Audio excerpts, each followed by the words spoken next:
Hello, everyone, and welcome. I'm Barbara Etienne with Project Kin, and delighted to welcome you today to another episode of Speaker's Corner. Our presenter today, of course, is Jennifer Jones, who has two fantastic guests today to share stories from down under, New Zealand and Australia. I'm going to turn it over to you, Jennifer, and let you introduce our guests. Go ahead, please. Thank you, Barbara. Just before I do introduce my guests, I'd like to just say a few words about Speaker's Corner. So just for anyone new to Speaker's Corner, it is a Project Kin event, and it's monthly, and it gives the opportunity every month for two guests to come along and tell us a story from their family or history or perhaps a place. And here at Speaker's Corner, we just absolutely love hearing these stories. And I have no doubt today, from the preview we had on Monday during the week, these two stories are going to be just really riveting. So my guests are Jane Chapman from BJNL's Genealogy and her one-place study, Kyburn Diggings. And joining Jane is Lex Knowlton from Next Gen Genealogy and The Next Chapter. So I'll just hand it right over to Jane. Over to you, Jane. We'd love to hear your story. Right, thank you. I'll just check in with Barbara and see if she's got my slide ready.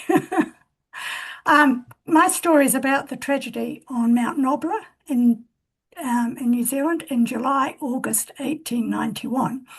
It's set in central Otago, New Zealand, which many people won't be familiar with. So before I tell the story, I asked Barbara to briefly show a slide to give you a better sense of the area and the terrain in which the story takes place. So she's just busily looking for it, I can see. Great, thank you. Okay, so you can see from the left-hand image that Mount Nobler is towards the bottom end of New Zealand's South Island. And then over on the side, on the right-hand side, you can see where Mount Nobler is relative to a few other places. The Upper Kyburn, just by the red marker up the top there, is where all the people in the story are from. And there's Naseby over on the left-hand side, which also features in the story. I'm not sure exactly where Macready's station is, but that is roughly where that circle is. And so basically the people in the story are going from where it says Kyburn Diggings or the Upper Kyburn across Macready's station to Mount Nobler, which is where the people in the story die. And you can see from the terrain that it's high up and it's uneven and it's not easy terrain. The distance between the Upper Kyburn and Mount Nobler is about 7.2 kilometres or around 4.5 miles, and Naseby is about 16 kilometres or around 10 miles from the Upper Kyburn. But even though it's Upper Kyburn to Mount Nobler, it's not very far. It's difficult terrain and not great in winter or when there's snow around. Mount Nobler itself stands at 1,550 metres, which is around 5,085 feet.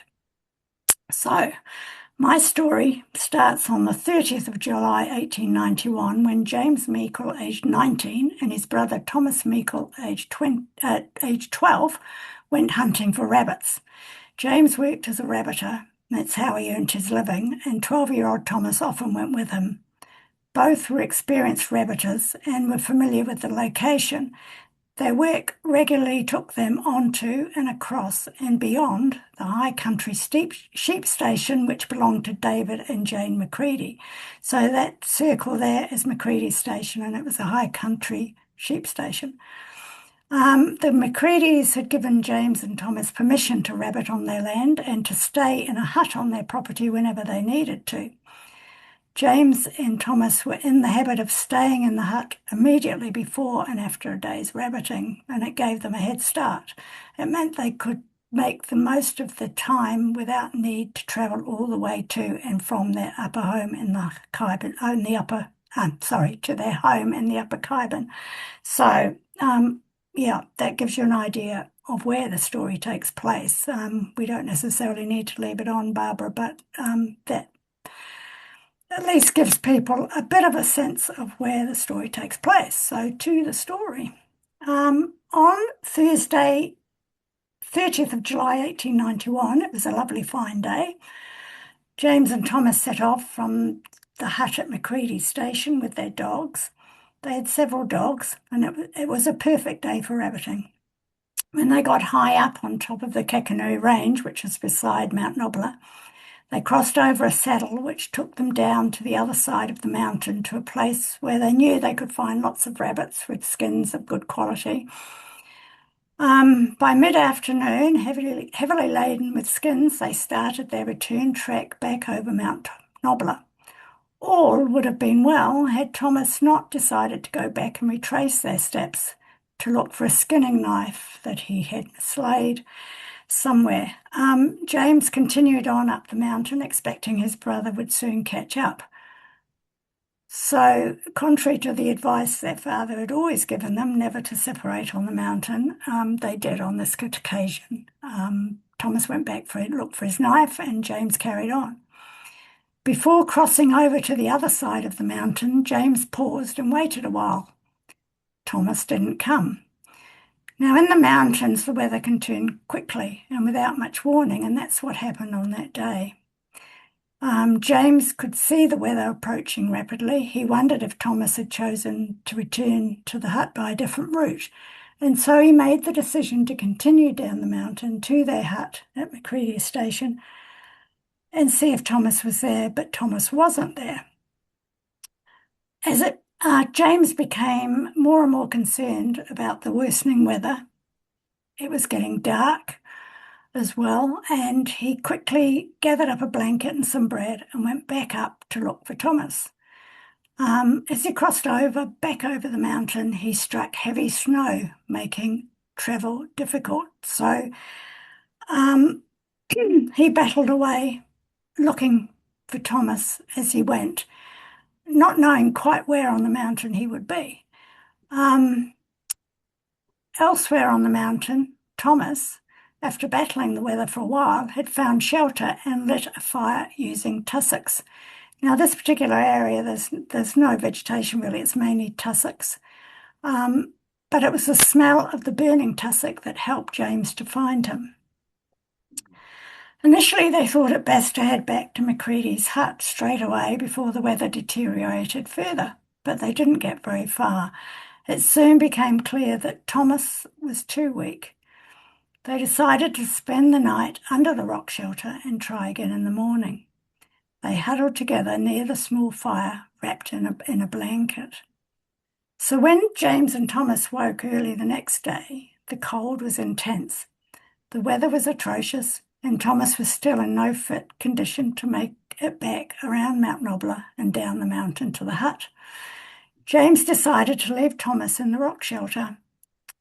He left him with the blankets and some of the dogs for warmth, and he went for help. He gave Thomas instructions to stay put where he was until help came. So by the time James left, it was 5 a.m. the next day, Friday the 31st of July, 1891. He set off from the rock shelter towards Macready Station. Now, the strange thing is, he met David Macready on his way through the station, but for some inexplicable reason, he didn't tell him what had happened. He was intent on getting back to the Upper Khyben to fetch his father, who was also James Meikle. So James Meikle Jr. then set off to find his father, James Meikle Sr., at the Upper Khyben where they lived. To make his trip quicker, he took a horse from the station and rode the remaining distance to the Upper Khyben. Gives you a sense of how far it was actually from there, because it was about 2 p.m. when he arrived. He'd left James at 5 a.m. and it was about 2 p.m. when he reached home, and part of that going on horseback. Together, James Sr. and James Jr. gathered up blankets and food and set out to rescue Thomas. No time was wasted. They left about 10 minutes after James arrived home. It was obviously getting late. then early afternoon, and it was quite a long way to go back. They told a neighbour where they were going and asked him to alert others in the hope that most people would follow on to help. The neighbour, they told, was the only one to follow on. Whether that he told other people or not, we don't know. But it was late in the day for them to be attempting a rescue on Mount Nobler. James assured his father there was time, but in reality, finding Thomas that evening was an ambitious goal, given the severity of the weather and the late hour. So it was too much for the neighbour, who followed them, and he turned back. James Senior and Junior, that's a mouthful, James Senior and Junior were about halfway up the mountain when a snowstorm forced them to take shelter under an overhanging rock. James had become exhausted, and not surprisingly so. This was his third ascent of the mountain since the morning of the day before. And in addition, his hands and feet were becoming frostbitten. The combination of bad weather, nightfall, and James's condition rendered the situation quite hopeless. It was clear they needed to return home. Excuse me, I'll just have a drink of water.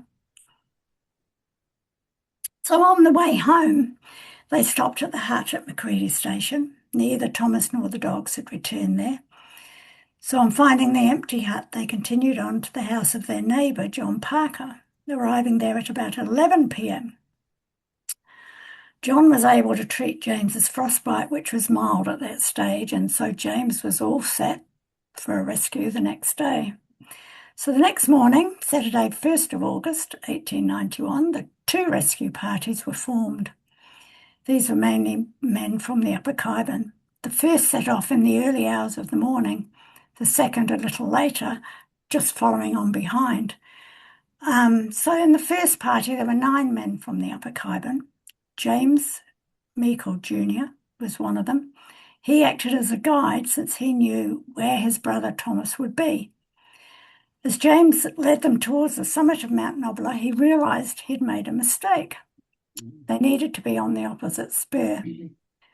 To reach the saddle more easily, the search party decided on a route across a deep snow-covered sliding on the southern-eastern mountain face. They got to a sliding, and they had to walk in single file to get around it. As they started to cross the deep snow-covered face of the mountain, a mass of snow roared loudly down the mountain at high speed. The avalanche came without warning, and the 3 men who were first in the line, were swept away. And James was one of them.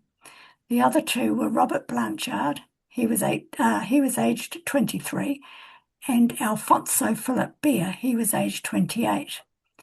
The remaining 6 members of the party, including 2 of Robert's brothers, Anthony and Thomas, watched aghast as the 3 were swept down the hill, some 400 or 500 yards over 2 precipices, the last one being 50 feet deep, and finally landing under the snow wedged between the 2 banks of the creek. 2 of the 6, Thomas Blanchard and Charles Christian Archer, I should say, were probably feeling particularly shaken by events, as they were next in the line and had to be hauled back just in time by Henry Smith. All 6 climbed down to where their 3 companions had fallen. There was no sign of Robert, Alfonso and James, other than the hat that James had been wearing, which sat on the top of the deep snow. Robert, Alfonso and James had been completely buried in snow. Considering what they had observed, they concluded all 3 must be dead, and that was about 12 o'clock noon. They had no tools by which to dig them out. Some of the group suggested going on to look for Thomas, but at a little after midday, it was a bit late in the day to begin the climb back up, and without James, they only had an approximate sense of where Thomas's location was. It was decided to head home. On the way down, they met the second rescue party and told them what had happened. as the second team had no means of recovering the bodies either, they returned home as well. Now, one of those, Philip Beer, was Alfonso's father. It was a very close-knit community, as you can probably tell. I'm not sure how many people lived at the Upper Khyben at the time, but it would have been a handful, 20 maybe.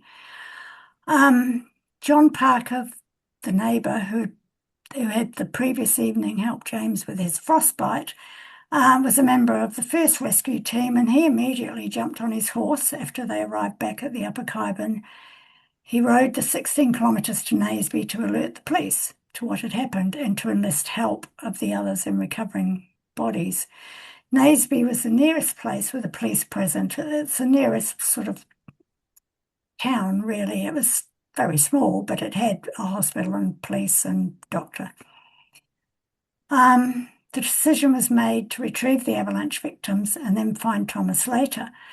Given the time that had elapsed since James and Thomas were up on the mountain and the weakened state in which James had left Thomas, I think the expectation by then was that finding Thomas was going to be a recovery operation and not a rescue. So early the next morning, Sunday the 2nd of 1891, around 100 men assembled, fully equipped with shovels, ropes, and anything else that may be needed to recover James, Alfonso, and Robert's bodies from the mountain. So when the team got to the avalanche site, they spread themselves out across the stream bed and started to dig. All 3 bodies were buried in snow at a depth of about 4 to 6 feet. They were recovered within the space of about 20 feet of one another. And by the time all 3 bodies were recovered, it was too late in the day to safely go in search of Thomas. So the bodies were conveyed down the mountain by a police constable, Johnston, to the Danzies Pass Hotel in the Upper Khyben. It was quite common for bodies and accidents to be taken to a hotel or to be taken to somebody's house. And that's where the inquest was later convened. So early on Monday, the 3rd of August, that's the next day, a search party of 19 men went on to search for Thomas. They took a different route to the earlier search, going over the other side of the Kakanui Range, a little bit east of Mount Nobler. And about a mile and a half on the other side of the range, the sound of dogs barking led them to some of James and Thomas's dogs. And on going further down the creek, they found Thomas's body and the remainder of the dogs. One of the dogs was lying across Thomas as though protecting him. There was a lot of snow on the mountains, but none where Thomas's body was found. He was to some extent sheltered by a rock. Thomas's body was taken down the mountain and conveyed by Police Constable Johnston as well to the Danzies Pass Hotel. So between 30th of July 1891 to 1 August 1891, 4 people died on Mount Nobler, all from the Upper Khyben, which is a very, very small settlement with not many people at all. 3 bodies were recovered on the 2nd of August. The 4th was recovered on the 3rd of August. And all 4 bodies were taken to the Danzies Pass Hotel in the Upper Khyben. And it's there at the hotel, within view of the bodies, that inquests were held on the 4th of August 1891. The inquest into the death of Thomas, the verdict, which I will read: the deceased Thomas Meikle met his death by exposure in a severe snowstorm on the Kakanui Range. The second inquest was into the deaths of Alfonso, Robert, and James, and the verdict was Alfonso, Philip Beer, Robert Blanchard, and James Meikle met their death on the 1st day of August 1891 on the Kakanui Range by an avalanche of snow, while in search of Thomas Meikle, who was lost in the said range. So the next day, Wednesday the 5th of August 1891, a funeral was held for all 4. They were carried in a funeral procession from the Danzies Pass Hotel to the Khyben Diggings Cemetery, which is sort of in the middle Khyben, a bit further down the valley, where both Anglican and Presbyterian ministers officiated. The gravity of this tragedy really reverberated throughout the district. It was reported that there were 250 people at the funeral. That would have been probably most of the population of the area, probably everyone from the Kyban diggings, plus a significant contingent from Naseby as well. Money was raised in the community to erect a large memorial at the grave, and it is quite sizable, so I would think that their collection of money was very successful. Most recently, in 2024, as a result of fundraising efforts, the Kyban Diggings Cemetery Trust has restored the memorial, and the restored memorial was unveiled on the 3rd of November 2024, and there are pictures of it in one of my posts. The Tragedy of Mount Nobbler series is written actually across 3 posts in my Kyban Diggings One Place Study here on Substack, and the information all comes from my One Place Study publication. And the information for the story predominantly came from the inquest documents, which I got at Archive New Zealand. The inquest documents give all the detail because the people that were there at the time told the story. And in the case of what happened between James and Thomas, he had relayed that to his father, and his father relayed that to the inquest. So, most of what happened is in the inquest documents, and a little bit from newspapers, from Papers Past, which is a really good New Zealand site for historical newspapers. And the link to the inquests there, or the pictures of them, and the transcription of them are all on my Kyban Diggings One Place Study. So, and I think I linked to them in the post, so they're all accessible. And that's the story. I'll include the post in the recording. Yeah. Oh, thank you, Jane. That was just, it's so sad, isn't it? It is. Given that, it was such a small population, and to lose 4 young people. Oh, yeah. 12, 19, 23, and 28 years old. Yeah. That was going to be my comment, just to think they're so young, and a young 12-year-old boy. It must have just been terrifying. If only he'd been in school where he was supposed to be. Yeah, that's right. There's a lesson in that. And I just thought at the start of your story, imagine having to make that decision to stay the night under the rocks. Yeah. But then it got worse and worse, didn't it? So yeah, it did. Yeah. So no, thank you for that. I hate to say it was a really great story because it's such a sad story. But just opening up, does anyone have any questions for Jane? We'll have more time for questions at the end. So thank you again, Jane. That was just, looking forward to reading your posts again now after hearing you tell the story orally. Well, thank you. Thank you for inviting me to tell it. No, pleasure. So over to you, Lex. Lex is from Australia, and she has a story that starts at the American Revolution and then wanders on to Australia. Starts in Britain. Yeah. I know what I said. I know what I said then. The Industrial Revolution, and then on to Australia. So over to you, Lex. You can tell it better than me. So today I am talking about Isaac Manns, and he was a convict who was transported from Andover to the New South Wales colony. And I'm just going to dive right into the story. Yeah. So first, I'm just going to touch a little bit on his birth and the background and where he lived, just to kind of give you a lead up. So he was born on the 2nd of March, 1809 in Andover, and he was baptised 10 days later at St. Mary's Anglican Church, and his parents were William Manns and Susanna Mitchener, and he was one of at least 8 children, and he was the second youngest child. His father was an agricultural labourer, which is probably important to his story because he would have grown up, with what we talk about. It would have been a background to his childhood.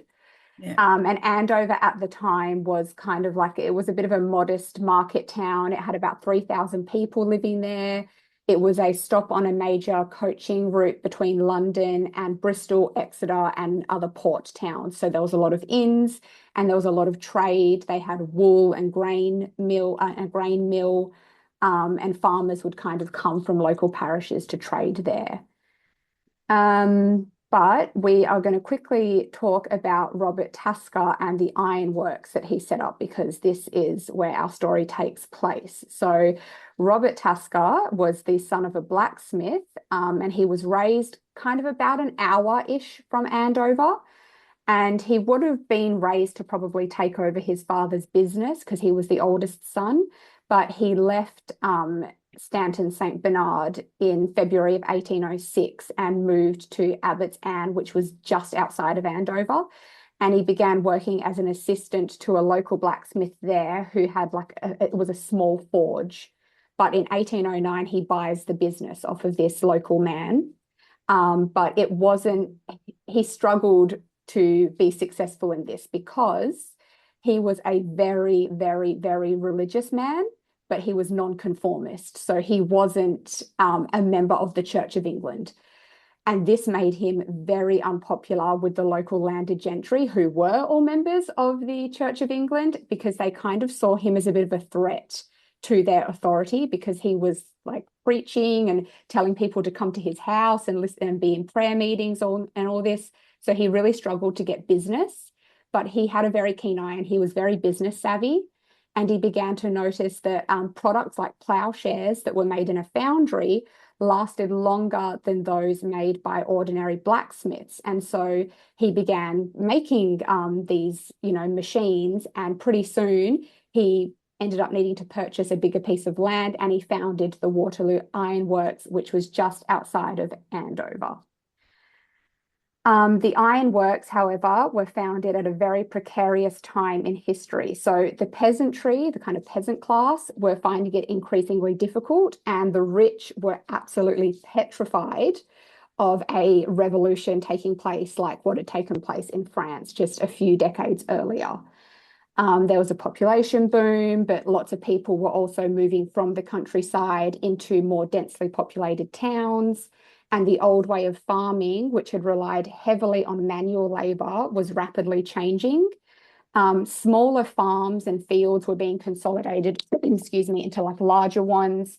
And then they were being fenced in, which was known as enclosure. And they used to kind of like have these open shared fields that were unenclosed, and it was like a common right, and they would be able to graze animals and get resources. But then as these fields were being consolidated and enclosed, they no longer had access to these fields. So basically the peasantry went from being able to survive on like subsistence farming to being desperately poor in quite a short amount of time, a few decades time. So the farmers were getting rich, but in a tale as old as time, they were not increasing the wages for their workers. When the Napoleonic War ends, the grain prices, which had gone through the roof, were dropping. But the farmers, to protect their bottom line, began cutting the wages and relying more and more on machines to do the work instead of the men. So this is basically brewing the recipe for social unrest and disaster, because now lots and lots of people are facing starving to death because there wasn't a lot of help. If you didn't have money to buy food, too bad, basically.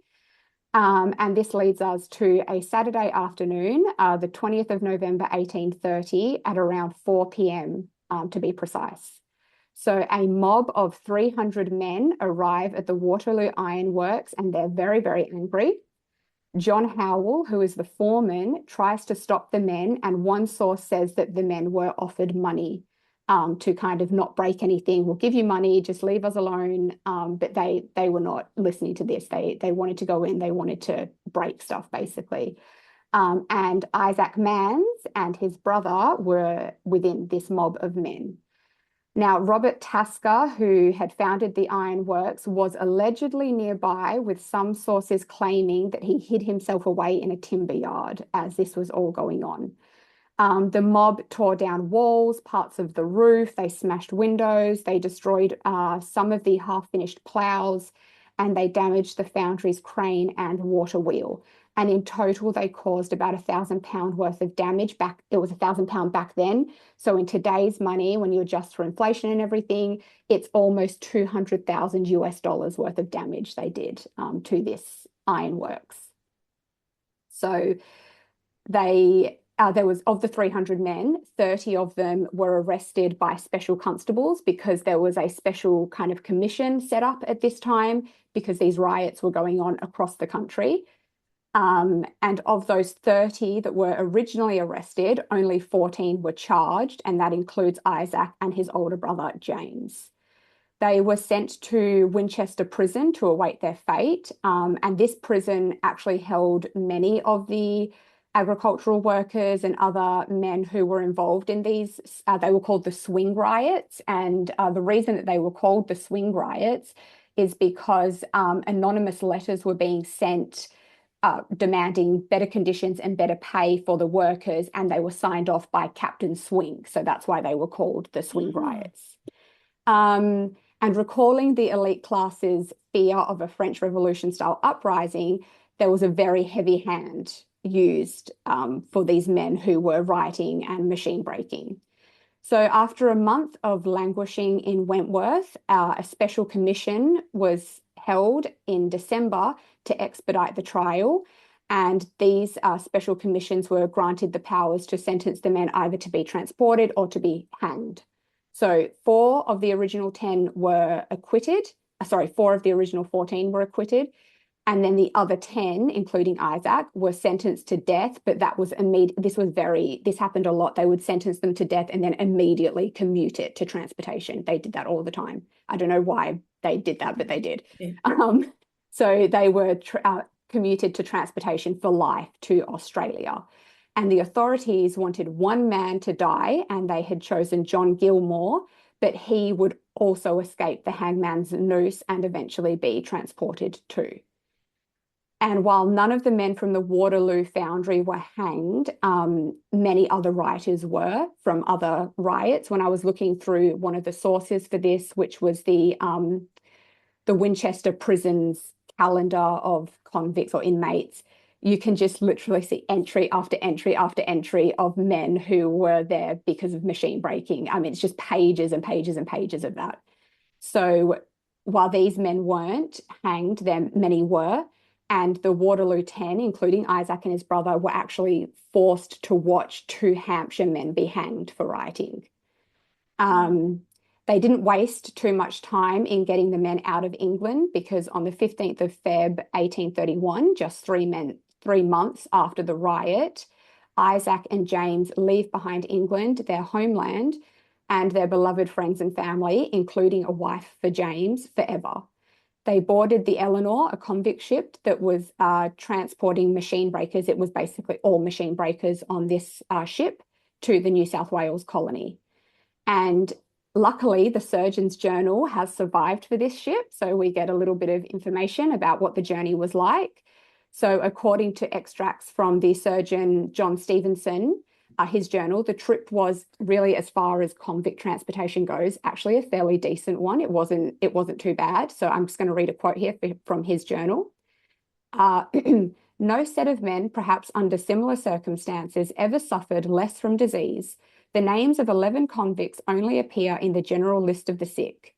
The means adopted for the preservation of health were the strictest attention to cleanliness, dryness, and ventilation, and as far as could be done, the constant occupation of the prisoners. But what appears to me to have been more efficacious than all this was the delay of a week at the Cape, during which the people had a liberal allowance of fresh beef and vegetables, and every mess was enabled to take to it a small stock of soft bread, potatoes, onions, etc. To this, together with a great proportion of fine weather, I think we are mainly indebted for the excellent condition in which the prisoners were disembarked. So they seem to have had quite a good journey, and they did stop at the Cape for a week, which, as he noted, was important for them being healthy. So then they arrive at Sydney Cove on the 26th of June, 1831. So it's about a 4-month voyage. And there's a little bit in the Sydney Gazette about them. And I'll just quote that: "As fine a body of men as ever set foot on Australian shores from a convict ship, and were nearly all assigned to individuals up the country." So they all arrived in very good health, it seems. And it's actually now that we get some really interesting information about Isaac from the New South Wales convict indent. And it tells us that he was actually a groom and a servant. And this means that he was probably in a slightly better off household back in Andover. It wasn't wealthy enough to have a separate groom and a separate servant, but it was better than most. And his duties would have been obviously tending to the horses, but also general servant work such as running errands and helping around the garden. And this is interesting because his brother James is listed as a tanner, ploughman, reaper, and milker, so a general agricultural labourer. And James would have been much more affected by the rise of the machine, whereas Isaac, in his position, not so much. So it's kind of interesting that he was still pulled into this riot. And I wonder how much his older brother had to do with convincing him to go along to that. And another interesting little tidbit that we get from this indent, which likely explains why he is a groom and a servant as opposed to an agricultural labourer, is that James, his brother, older brother of 4 years, is illiterate, but it says that Isaac can read and write. And it's not really clear why the older brother can't read and write and the younger one can. The only thing that I was kind of thinking was maybe because there was older siblings, and Isaac was the second youngest, he didn't kind of have to rush out of school as much to get to work to help out the family. So he was able to stay in school a little bit longer. I'm not really sure why that's the case. But yes, he could read and write and James couldn't. We also got a little bit of information about his appearance. It said he had a ruddy complexion, dark sandy hair, and hazel eyes. And James also had hazel eyes. So once they get to Sydney, they are given assignments. They are assigned to colonists, and they're basically sent off to separate places. Isaac was put in the employ of a Sydney man with the last name. It's either Knowlton or Nielsen. The handwriting's a bit hard to read. I haven't quite deciphered who this man was yet, so I'm not really sure what his work would have been. But James was sent out to Parramatta, so they were separated at that time. But the heavy-handedness on the machine breakers was not popular back in Britain, with many of the men transported seen as political prisoners, and there was a lot of pressure applied on the government, especially for those who were tried of lesser crimes, to be given pardons. And in 1836, Isaac received a conditional pardon, and then the following year he's given his full pardon. And that was because of this. A lot of these machine breakers, especially the ones tried in 1830, like Isaac, were given pardons in the end for their transportation. But he didn't go back home to England. Australia was his home now, and he moves to Berrima, which is about an hour and a half south of Sydney today by car. So it would have been obviously a little bit longer of a journey back then. One source said it was for a government job, but I haven't found, this was in a newspaper written about 20 years ago. So I haven't found any evidence for this, but that was stated in this newspaper article about Isaac. My guess is that he probably went there for land, I would say. So on the 7th of March, 1843, so this is sometime almost a decade after his pardon, he marries Eliza Henley in Berrima, and she was a free settler, so she wasn't a convict herself. She had come out as a free settler from England, and the couple would go on to have 15 children. Wow. And one of their sons, Isaac Jr., would actually go on to become quite a well-known headmaster in the pioneer schools. Isaac appears to have been involved in agriculture in the local area. He's listed in newspapers applying for timber licenses and registering his horse and cattle brands. But by 1887, there was trouble in paradise because an advertisement appears in the local newspaper from Isaac, who is now over 70 years old, saying, "The undersigned hereby cautions the public against giving his wife, Eliza Mans, any credit on his account after this date, she having left her home without any cause whatever, December the 7th, 1857. But There is always two sides to every story, and in April the following year, the couple are before the local magistrate. And it says here, Eliza Mans, who has alleged that she was compelled to leave her home owing to the ill treatment of her husband, Isaac Mans, sued him for desertion. The old couple who live at Mont Eagle are each over 70 years age. Mr. Garraway appeared on behalf of the complainant. The police magistrate appealed to Mr. Garraway to effect some settlement between the old people, which he succeeded in doing, the old man consenting to pay 5 shillings per week toward the support of his wife. The payments are to be made monthly. After the couple's separation, Isaac seems to have moved in with his son, Isaac Jr., who was working as a headmaster at the school in Lavington in Albury. And then Isaac dies on the 7th of Feb, 1896 in Albury at the age of 86 years old. And that is his story. So if there's any questions or anything, Yes. feel free to ask. Are there any questions? Oh, Well, Lex. Yeah. You go, Barbara. I do have to wonder, do you have any direct family connection to these families? Me? Yeah. So this man is my stepdad's like great-great-grandfather. Yes. Okay. I mean, Yeah. it felt personal. That's fabulous. Yes. So he's a quite interesting, and I did send a photo. There's a photo of him with his wife and 3 of their daughters. I sent it to Jennifer Yes. in, I think it's like 1856 or something like that.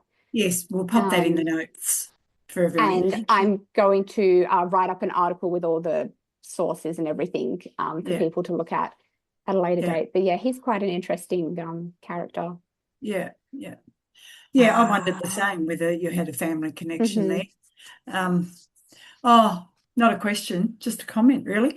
I always wonder about the strength and resilience of those who were transported. I mean, it's just amazing what they put up with and what they did and how they went on to have, successful lives after their rocky start. For many of them, it was they actually probably ended up better off than they would have back in England. It would have been a better life for them. They had obviously access to land that they just wouldn't have had, and opportunities that they wouldn't have been given, especially a lot of women in the early time of the colony, because there was a ratio of, I think, about 1 woman to 5 men in the early days. So a lot of women who were like of low social class back in England were marrying quite high up, because beggars can't be choosers when you don't have a lot of women to choose from. So they had a lot of opportunity that they just would not have had back. They would not have been able to break that social barrier back in Britain. So yeah, they did. And I remember when I first started researching, if you had a convict in your family, that was something to be ashamed of, and at the time I was young when I started. So I was starting to think the other way, and the older people were still thinking that way. Yeah. And I just remember just wondering, why, most of the time it was things out of their hands and just circumstances, wasn't it? But they tried to brush it under the rug for a long time. The kind of convict history was just kind of swept away. They knocked down a lot of the old buildings. It was like the convict stain that they didn't want to acknowledge. It was the convict stain. And now it's convict royalty. We say we have convict royalty. But the other thing about, and you touched on it, having a convict in your family, there are great records available. Yes, there are. Still available, aren't there? And personal records. You mentioned height and the colour of the eyes, and you wouldn't get that record anywhere. No, you wouldn't. And Australia is quite good for like that kind of record access and stuff. We have a lot of documents, really. Yes. A lot of great resources. Trove is fabulous. A lot of free good resources, so. Yeah. And Trove is great to see. You don't see so much about the convicts really early days, but it's great to see their journey and how, you might get reports on their marriages and land they start to operate, and so and as you say, free resources, which is really good. Yeah. Oh, that was really great, Lex. I do love a convict story. I always have. So I we'll You have a put question, Barbara? I yeah, do. Yes. I do. yes, I'm still back in England because, our people came from England. Mhm. yes, exactly. And I'm wondering about, I love the detail you shared about the nonconformist who was the Mhm. founder of the Waterloo Foundry. Mhm. I take it that kind of detail came out of the legal Yeah. proceedings relating. Yeah. Yeah. I don't suppose you know anything about what happened to him. Um, Um, I know that I mean, the ironworks continued, and I believe he continued working there. There is a really good kind of write-up on him on like the Andover history or something like that. mm, I'll put the links in the article, but he went on to just kind of have quite a successful life, him and yeah, his brother. yeah. Yeah, he was Sounds like a business, natural he businessman. was a very savvy businessman, basically. Yeah, Yeah, yep. Yeah. yeah, yeah. No, you see some of these kinds of people who have it together to see a business opportunity and then Mm, take advantage of it. But at the same time, the color of seeing him as a nonconformist that couldn't really fit in with everybody else.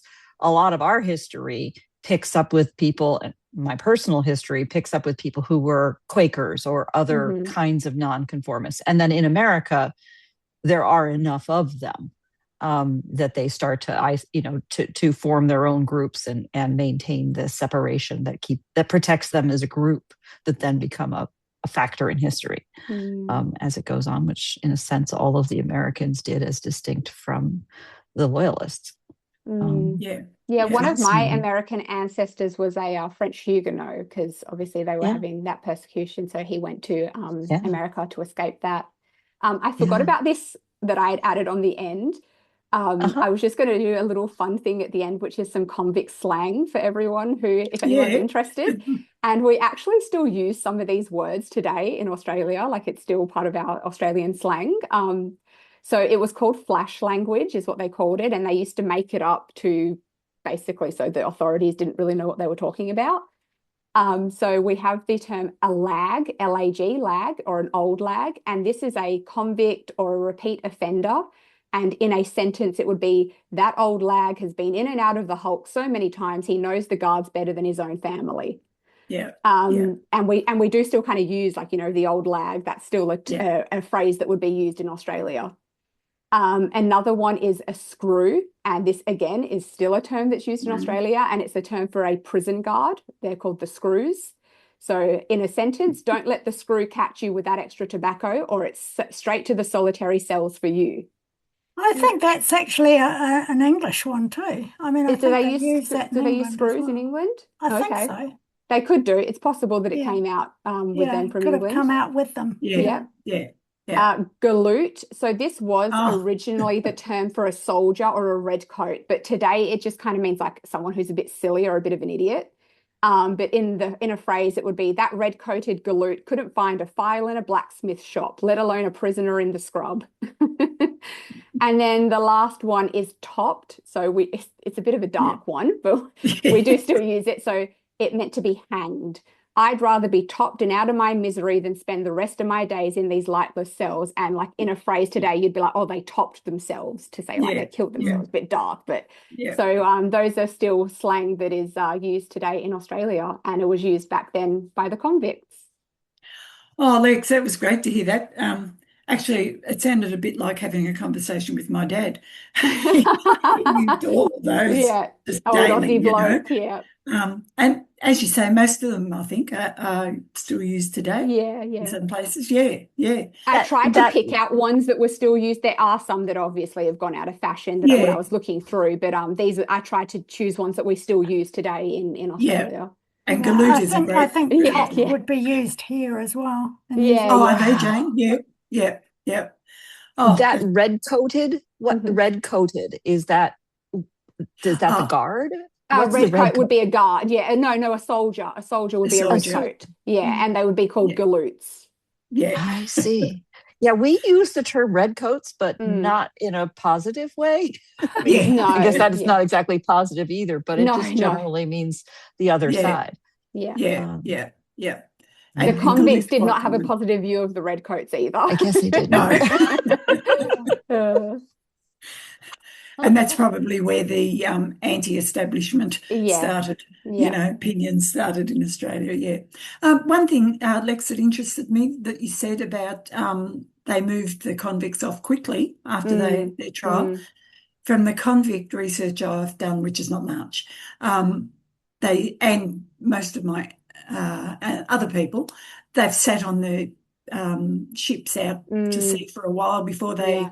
The moved. hulks. So I Yeah. think Yeah. they wanted to avoid probably any further descent and get rid of Yeah. them as quick as possible. All the Definitely. ones I've written about spent quite a lot of time in the hulks before Yeah. they Yeah, the hulks, that's the shipped word I out. was trying to think Yeah. of. Yes. Yeah, yeah. Yeah. So that's interesting. Yeah. Um, Oh, I'm a little bit speechless. Both these stories, they were just fabulous. They really were. I suppose last chance. Anyone has any comment or question before we move on? Because time's getting away from us now, isn't it? So Jane and Lex, I'd just like to thank you both so much for coming along and bringing us these wonderful stories, quite different from each other, but really, really great. I should say Jane, and Jane did mention this, she published this in 3 parts on her publication, which will, on Kyburn Diggings, which we'll mention in the notes. And so if you'd like to pop over and read it, the story in Jane's words, it's there for you. And we'll include a link to Lex's publication, Next Gen Genealogy. Lex hasn't written her story yet, but she will be publishing it very soon. So pop over and say hello and follow and subscribe. And they both have great stories to tell there. So looking forward to Speaker's Corner in May, we have Cynthia Boatwright Raleigh coming along of genealogy storytelling and Helene McClanahan of Helene Letters from La Belle.